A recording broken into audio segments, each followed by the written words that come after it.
সুপ্রিয় দর্শক আসসালামু আলাইকুম, কেমন আছেন সব? আশা করি আল্লাহর রহমতে ভালোই আছেন। চলে এলাম আজকে একটা নতুন রেসিপি নিয়ে। চলুন তাহলে দেখেন আজকে রেসিপিটি। আজকে বানিয়ে নেব আমলকির মোরব্বা। এর আগে আমি সাদা মোরব্বা শেয়ার করেছিলাম, সেটা প্রসেস কেমনভাবে সেটা আমি শেয়ার করেছি। আজকে এটা আমি দেখাচ্ছি। এর উপরের খোসাটা না ছাড়িয়ে আমি মোরব্বাটা তৈরি করে নেব। এটাও এক ধরনের মোরব্বা তৈরি হবে, খেতে কিন্তু দুর্দান্ত স্বাদের হয়।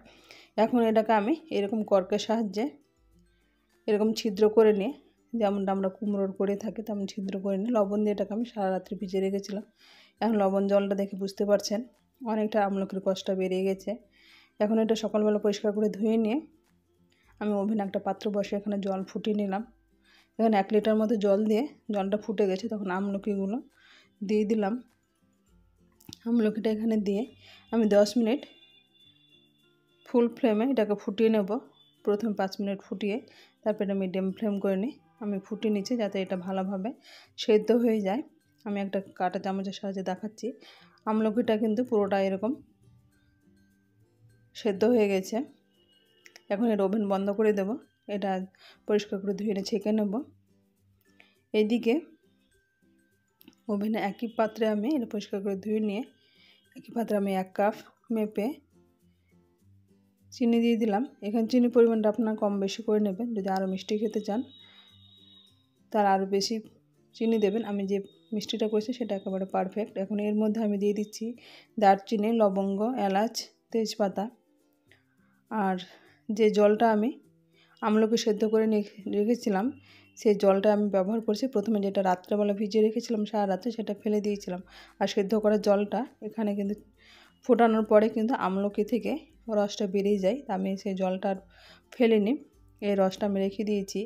এই রসে কিন্তু ভিটামিন সি থাকে, তা আমি এটা আর নষ্ট করিনি।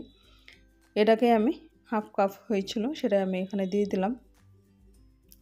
এখন ভালোভাবে এটাকে ফুটতে দেব। এখানে ফুটে গেলে চিনিটা গলে গিয়ে কিন্তু অনেকটাই জল এখানে বেরিয়ে যাবে। আর এটা ফুটে তেজপাতা, এলাচের ফ্লেভারটা খুব সুন্দর চলে আসবে। এখানে অল্প পরিমাণে আমি আমলকির জলটা ব্যবহার করে অল্প পরিমাণে জল এক্সট্রা আরও ব্যবহার করেছি, এখানে বেশি পরিমাণে না। আর এখন ভালোভাবে ফুটে গেছে।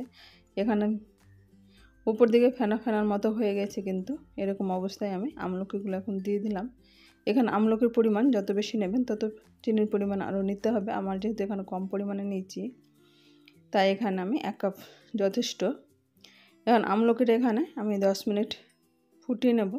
এটা ফুটতে ফুটতে কিন্তু আমলকির মধ্যে রসটা ভালোভাবে ঢুকবে। এখন এখানে একটু টক ঝাল মিষ্টি করার জন্য আমি দিয়ে দিলাম 2টো কাঁচা লঙ্কা, অর্ধেক করে চিড়ে দিয়েছি যাতে এখানে লঙ্কার ফ্লেভারটা বের হতে পারে।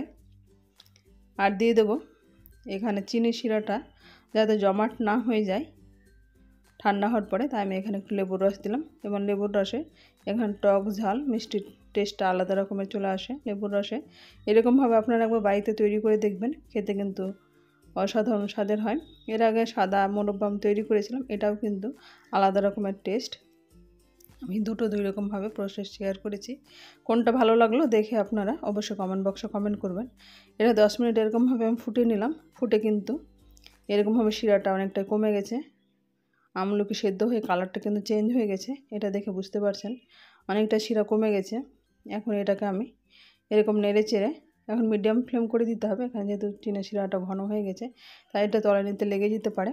এখন এরকমভাবে আমি আমলকিটা একটু হাতের সাহায্যে দেখাচ্ছি, এরকম পুরোপুরি সেদ্ধ হয়ে গেছে, রসটা ভালোভাবে ঢুকে গেছে। এখন কিন্তু হাতের মধ্যে এটা দেখাচ্ছি, এটা 1 তার বা 2 তার এরকম ধরনের এটা ফুটতে ফুটতে কিন্তু হয়ে গেছে।